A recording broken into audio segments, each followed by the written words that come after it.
What's up, Hammer fam? Welcome back to HammeredHead. Today we're going back to the Legacy Collection again to check out Jodo Kast. If you don't know who this guy is, he's the dude that impersonates Boba Fett in a few comic books and I think a tabletop RPG. But pretty insignificant. I do like the color scheme on his armor here. I think it looks pretty cool.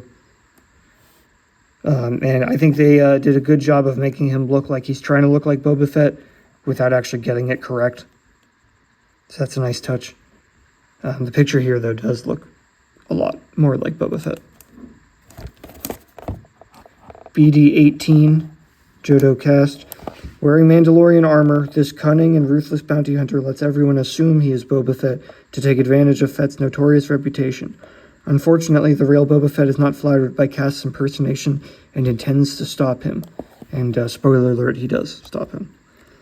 And down here, we get the final piece to 5D6-RA7, his head.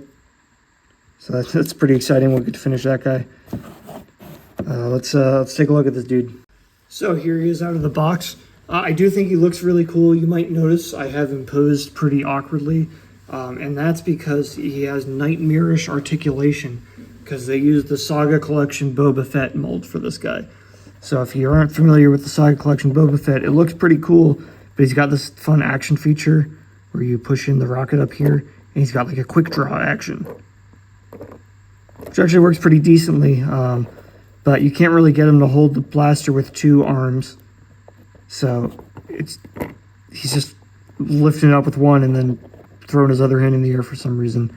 And then it just really limits the way you can articulate his arms here, which is unfortunate, but again, I think the overall appearance kind of makes up for that. Another thing there is that there's a hole in his shoulder up here where I think a cape is supposed to plug in, but it doesn't come with the cape. So now there's just a random hole here. So I do think that was kind of a miss on Hasbro's part to reuse that sculpt here. There are like 1,000 different Boba Fett options, and I don't necessarily think this was the right one to use for Jodo Kast to reuse here, especially if not to include the cape.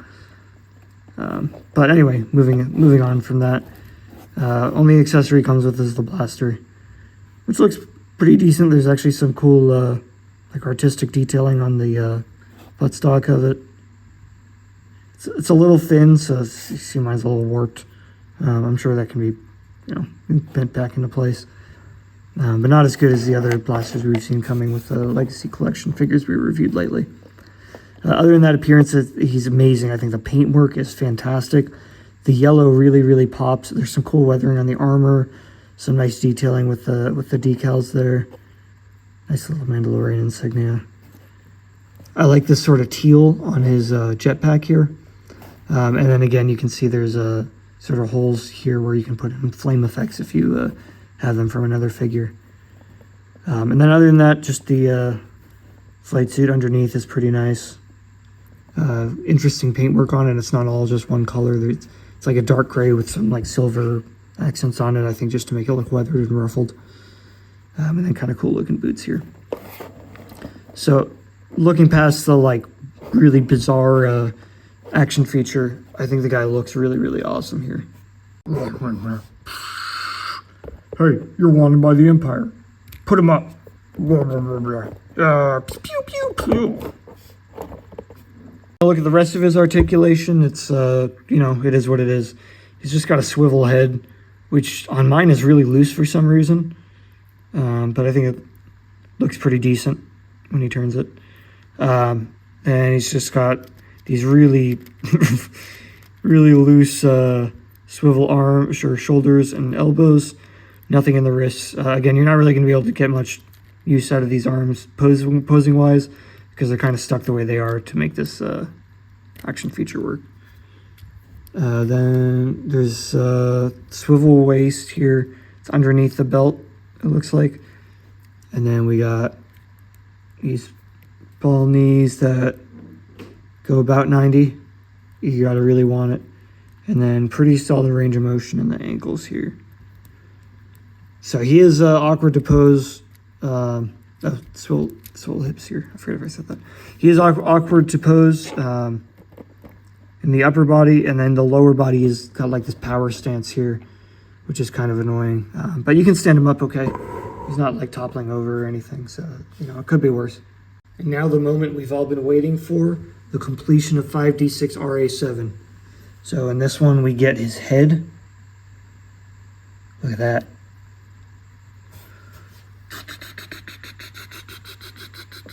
Oh, I missed. Oh, there we go. Look at that. Looks pretty cool. This is 5D6-RA7. It's a little Death Star droid.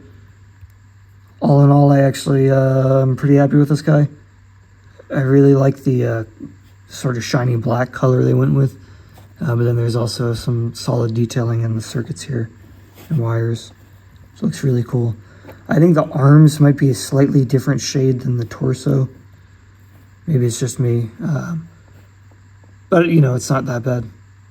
And the head, I think, looks really cool. I love the bug eyes here with the gold. Awesome. So this was a really fun Build-a-Droid to get to complete. If he stands up. There we go. Oh. So that's Jodo Kast for you. I think he's pretty cool. He looks different than all the Mandalorians we've been getting in the vintage collection lately. So I'm happy to have him. He definitely add some diversity to that crowd. I don't know if I'm going to display him as Jodo Kast specifically. I'll probably just put him in with a bunch of other Mandos, and he can be maybe one of Din Djarin's covert or something. But yeah, he looks pretty cool. A little awkward to pose. Not a huge fan of that action feature, but it's fun. And I think they definitely put their heart and soul into painting this guy up to look cool. And that 5D6-RA7, that thing is nice. Pretty simple Death Star droid, but really, you know, again, they actually really went all out on painting that guy. So overall, it's a good experience to have these guys.